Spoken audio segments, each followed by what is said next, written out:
अच्छा जी, अब हम जिस एलिमेंट ऑफ डिज़ाइन के बारे में बात करने जा रहे हैं, वो एक ऐसा एलिमेंट है जिसको ना सिर्फ हम अपनी डेली लाइफ में एक्सपीरियंस करते हैं, बल्कि हमारी लाइफ में इसकी बहुत ही ज़्यादा इंपॉर्टेंस है।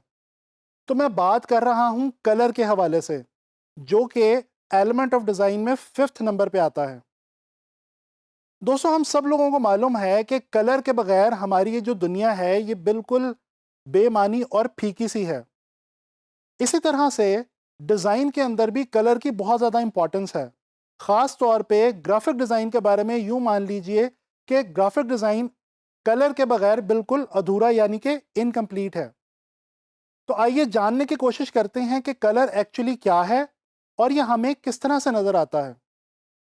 दोस्तों, कलर के बारे में माना यह जाता है कि colour is the sensation of light, यानी कि जब लाइट हमारी आंखों में एंटर होती है या हमारी आंखों के पास पहुंचती है तो हमें कलर्स नजर आते हैं। इसको समझने के लिए मैं आपको एक एग्जांपल देना चाहूंगा। दोस्तों, फर्ज कर लीजिए कि आप एक ऐसे अंधेरे कमरे में हैं जिसके अंदर ना तो कोई खिड़की है और ना ही कोई दरवाज़ा, यानी कि इस कमरे के अंदर लाइट एंटर होने का कोई चांस नहीं है। ज़रा सोच के मुझे बताइए, क्या उस कमरे के अंदर पड़ी हुई चीज़ों का आपको कलर्स नज़र आएंगे? जी नहीं, आपको उस कमरे में किसी भी चीज़ का कोई कलर नहीं दिखेगा। अगर दिखेगा तो सिर्फ़ और सिर्फ़ अंधेरा। दोस्तों, इसी तरह से जब आप किसी अंधेरे वाली जगह से एकदम सनलाइट में जाते हैं, तो आपकी आंखों के आगे एकदम वाइट लाइट आ जाती है। कुछ देर के लिए आपको कोई कलर नज़र नहीं आता। इसकी भी वजह यही है कि एक्चुअली कलर्स हमें लाइट के थ्रू ही नज़र आते हैं। दोस्तों, हम लोग जानते हैं कि हमारी दुनिया के अंदर जो सबसे इम्पॉर्टेंट और नेचुरल लाइट सोर्स है, वो है सूरज यानी कि सन। इसके अलावा बाकी जितने भी लाइट सोर्सेज हैं, वो तमाम के तमाम मैन मेड लाइट सोर्सेज हैं। जैसे कि हमारे घरों के अंदर लाइट्स और बल्ब्स लगे होते हैं। इसको हम आर्टिफिशियल सोर्स ऑफ लाइट भी कहते हैं। दोस्तों, कलर को समझने के लिए पिगमेंट को समझना भी बहुत ज़रूरी है। क्या आप लोगों को मालूम है कि प्लांट्स के अंदर एक ऐसा कंपाउंड मौजूद होता है जिसकी वजह से प्लांट्स के जो पत्ते हैं यानी कि लीव्स हैं, वो ग्रीन कलर के नज़र आते हैं। इसी तरह से इंसानी खून के अंदर एक ऐसा कंपाउंड मौजूद होता है जिसकी वजह से उसका कलर जो है वो ब्लड रेड नज़र आता है। दोस्तों, ये वो कंपाउंड है जिसको हम पिगमेंट के तौर पे जानते हैं, और यही वो मटेरियल है जिसको नेचुरल सोर्सेस से हासिल करने के बाद इंसान ने रंगों को मटेरियल यानी कि मादी सूरत में अपने लिए पैदा किया। अब कुछ डिटेल से बात करते हैं इस प्रोसेस के ऊपर कि कलर्स हमें एक्चुअली नज़र किस तरह से आते हैं। दोस्तों, ये बहुत ही आसान और सिंपल सी बात है।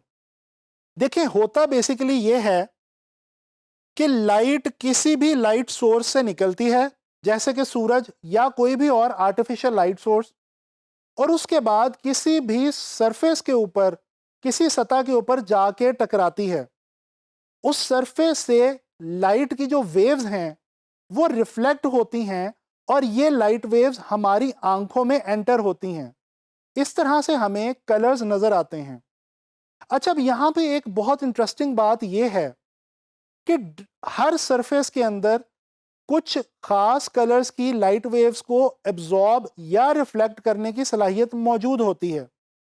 इस बात को ज़रा आसान सा करके मैं आपको इस तरह से समझाने की कोशिश करता हूँ कि ये मेरी जो ब्लू कलर की शर्ट है, ये आपको ब्लू इसलिए दिखाई दे रही है क्योंकि इसकी सरफेस में ये सलाहियत मौजूद है कि ये ब्लू कलर की लाइट वेव्स को रिफ्लेक्ट करके देखने वालों की आंखों तक पहुंचा सकती है। इस तरह से हमें कलर्स नज़र आते हैं। जिस कलर की लाइट वेव्स को कोई ख़ास सरफेस ज़्यादा रिफ्लेक्ट करती है और हमारी आंखों तक पहुंचाती है, हमें वो सरफेस बिल्कुल उसी कलर की नज़र आती है। अच्छा, अब बात करते हैं वाइट और ब्लैक के बारे में।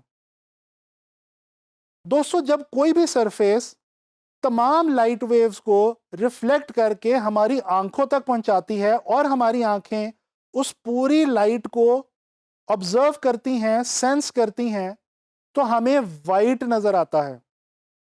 इसके बिल्कुल ऑपोजिट यानी कि बरअक्स, ब्लैक हमें तब नजर आता है जब कोई भी सरफेस तमाम लाइट वेव्स को अपने अंदर एब्जॉर्ब कर लेती हैं। इसकी एक मिसाल लीजिए दोस्तों, फर्ज कर लीजिए कि आप गर्मियों के मौसम में सख्त धूप में खड़े हों और आपके सामने कोई ऐसी गाड़ी हो जो जेट ब्लैक कलर की हो। आपको उसको देख के क्या एहसास होगा? आपको हीट का एहसास होगा, गर्मी का एहसास होगा। इसकी वजह क्या है? इसकी वजह यही है कि उस गाड़ी की जो सरफेस है वो तमाम लाइट वेव्स को एक्चुअली अपने अंदर एब्जॉर्ब कर रही है। दोस्तों, कलर के बारे में मजीद अच्छे तरीके से समझने के लिए हमें कलर थ्योरी को समझना होगा। कलर थ्योरी एक ऐसी थ्योरी है जो कि बेसिकली कलर को समझने के लिए और यूज करने के लिए कुछ रूल्स हमें डिफाइन करती है। दोस्तों, आज की जो मॉडर्न कलर थ्योरी है ये डिपेंड करती है कलर व्हील के ऊपर। आने वाले लेसन में हम डिस्कस करेंगे कलर व्हील को और जानने की कोशिश करेंगे वार्म एंड कूल कलर्स के बारे में।